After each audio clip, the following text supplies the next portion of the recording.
Welcome guys to the ultimate V-Rising beginner's guide that is intended for new PS5 or PC players. So let's begin with the most important things that you need to know before starting up your V-Rising experience. If you go into the play menu when you start up the game, you can see that there is online play, a private game where you can host it, or you can host a dedicated server on your own. For online play, there are three different modes. This is the PvE mode, the PvP, and the Duo PvP mode. And if you go back into the private game, you can choose between three different modes as well: the relaxed, the normal, and the brutal mode. The relaxed mode is really easy, and you only want to choose this if you are new to survival games and you want to go through the story only. The normal mode is perfectly fine for new players because the bosses are not really that hard and you can go through V-Rising in a much more easier manner. About the brutal mode, this is really hard. When I say hard, I mean those like games hard. So be sure not to choose this mode if you don't want to get beaten by the bosses a lot, and this is only recommended for seasoned V-Rising players. You can also customize your gameplay. There are many options here, and you need to go through them all and see what fits your needs best. Okay, now let's begin with the starting location in the game. Once you start the game, there will be some tutorial area where you will fight some mobs and learn some of the basic mechanics in V-Rising. And yeah, after clearing the tutorial mode, you will need to choose a starting location. So you will have the west and the east gates, and if you're playing PvP, this is really important. So you need to arrange with your teammates where you want to play, because it will be really hard to start a base without agreeing to this first. And for solo mode, this is really not that important, and you can start wherever you like. Once you start the game, you will have different resources that you need to gather. If you're new to survival games, you will need to collect things to build your castle, to create weapons, armor, and many different consumables. Let's see what you can gather first. So when you're starting out, you won't have a weapon, and you'll want to create one.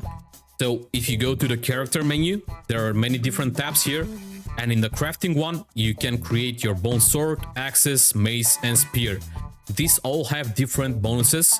For example, the spear has physical damage to creature, the mace is physical damage to minerals, the axe is for wood, and bone sword is for vegetation. If you don't have enough bones, I highly recommend you get more from the tutorial zone, because you will create every weapon there is here. Once you get the weapons, you can simply collect wood.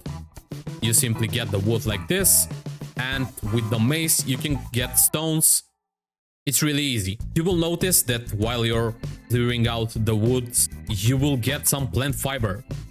So plant fiber as the bones is really important. You need to keep every plant fiber that you get, because this is used throughout all the game. So plant fiber, as you can see, I'm still keeping it from the start of the game, because this is a really important resource and you want to keep it because you can create rats with it along with bones. So make sure to keep every bone there is, because you will be creating grave dust later for various recipes and structures. The rats can be used to feed your prisoners and to create the first healing vermin salve in the game. So if you want to get minerals faster, like copper and stone, you will want the miner's mace. The miner's mace does plus 50% physical damage to minerals, and it can be gotten as a drop from different mobs, or you can get it from a Shady dealer. As you can see here, the miner's mace can be bought for 18 copper coins. The copper coins you can get from different humans, and they are really easy to get, and you need to keep them as well. So that is about the miner's mace. As you can see here, you will find some Shady gem dealer, book dealer, herb and potion dealers, and this can be used to buy recipes for different weapons or armor, and this will allow you to get gear faster. So make sure to keep all the copper coins, because they are really important to kickstart your V-Rising experience. Another important thing that you need to know is that you will be collecting rugged hide from animals around Farbane Woods, and this is used to create leather. The leather can be used to create different armors, and you want to keep them as well. One of the first structures that you'll be getting is the simple workbench. This is where you will upgrade your weapons, your armor, and you'll be crafting your better rings here. So make sure to keep every material that you get in the game. And yeah, that is it. One thing to know about the gear in this game is that the helmet is only a cosmetic. That's why I'm not wearing one. And the only things giving you stats are the chest, the legs, the feet, and the gloves. Also, another thing besides sets that give stats is the cloak and the ring. So there are many different types that you can play as in V-Rising, and you can get bonuses like spell power or physical critical strikes.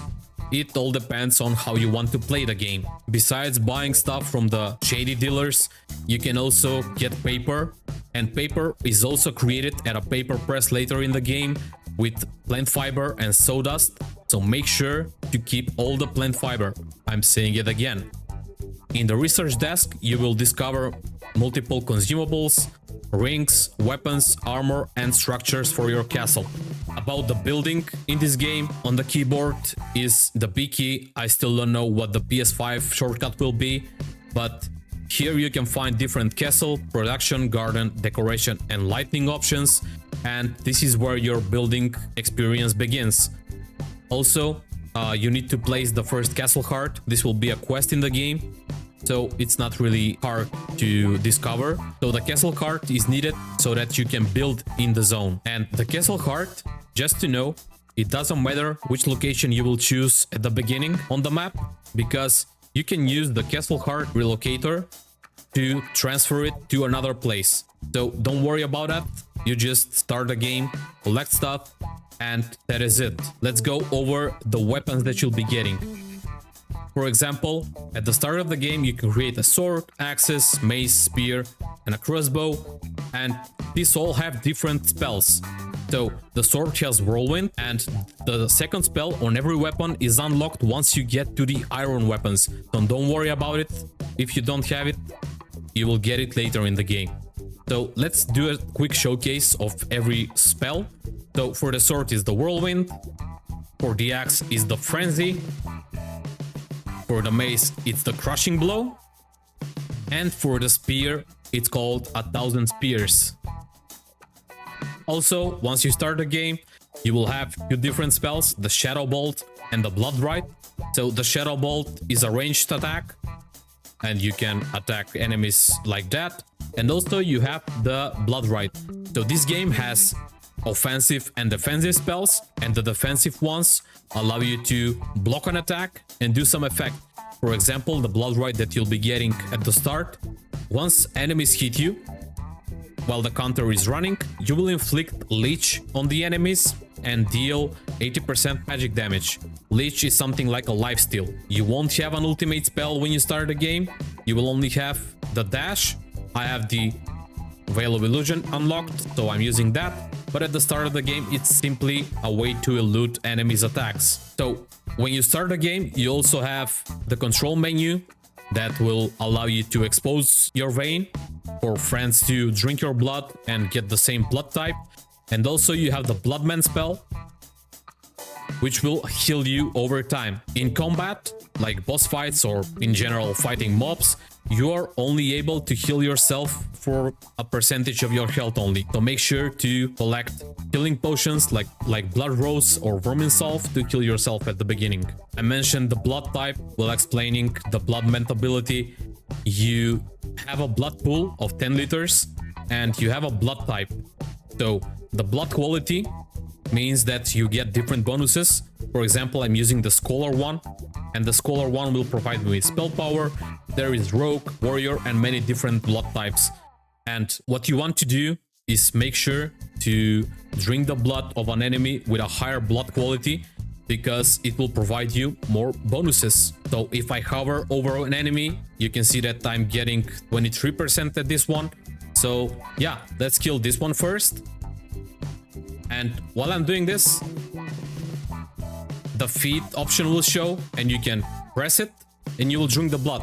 If you want to cancel it, you just press the left key, or I don't know what PS5 will be. So yeah, with the feed mechanic, you can drink the blood and get a better blood type.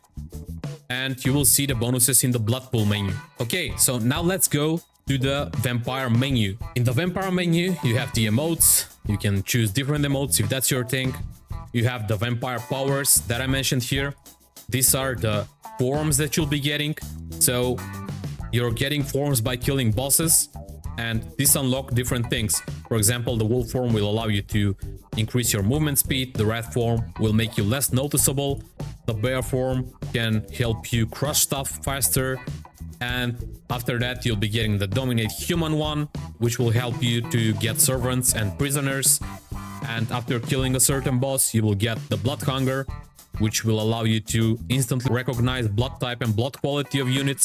And yeah, let's go to the spellbook.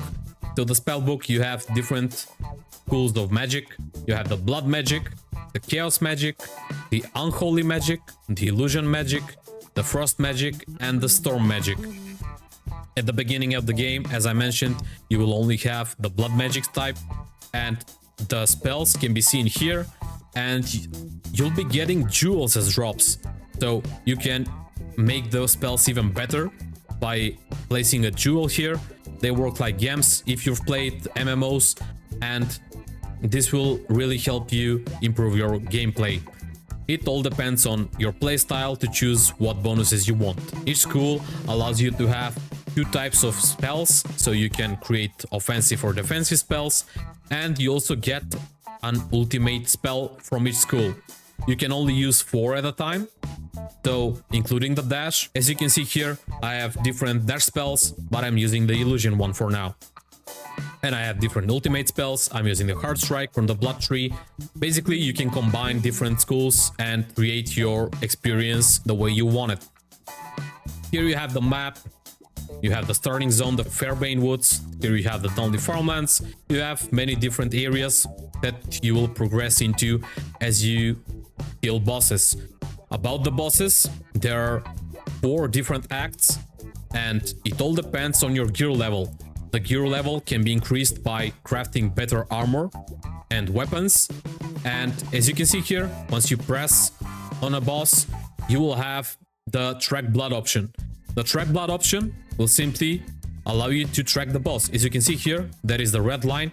And if I go in that direction, I can find the boss and kill him. Here you have the distance. It says that Alpha the White Wolf is nearby, and you get the point. If you go back to the V-Blood menu, you can see which rewards the bosses will give you. So once you kill Alpha the White Wolf, you will get the wolf form. If you kill, for example, Goreswine the Ravager, you will get an unholy spell point, the tomb, basically different stuff. You will also get gear upgrades by killing bosses. It doesn't mean that you will get the item, but you will get it in the workbench available to craft it. So yeah, once you progress, you will get items like the fishing pole, getting frost spell points, and yeah, basically you will get different crafting materials, and yeah, that is how you progress in the game. So for every boss, there might be different mechanics. For example, once you fight Christina the Sun Priestess, it's recommended that you get a holy resistance potion, but that will come later. Once you finish a boss, you will get many different stuff, and this will allow you to get better gear and improve your castle. And the last part, once you finish Act 1, in Act 2, you will be able to start getting servants and prisoners by killing certain bosses. For example, I have a prisoner here, and I imprisoned him using the Dominate Human spell, and I brought him home. And once I did that, I have this one here. I can extract his blood essence. I can feed him. I can decrease his misery by feeding him different fish. And you have different servant coffins. The servant coffins allow you to place a servant in them, and the servants will basically collect stuff for you, and you gear them up with the gear that you don't use anymore, and you can send them on explorations. To send them on explorations, you will need a castle throne. Once I click on the castle throne, you can see that I've already sent Toby Flenderson to the bandit stronghold. He will return in about 5 hours and 51 minutes. And I've sent Dandelion to a fishing lake to collect fish for me, for the prisoners, and this will take around 7 hours more. I hope you liked the guide. I hope I helped you start the game and make your V-Rising experience better. If you liked the video, please like and subscribe. Leave a comment if I forgot something or you have different ideas. Thanks for watching, guys. I'll see you in the next video.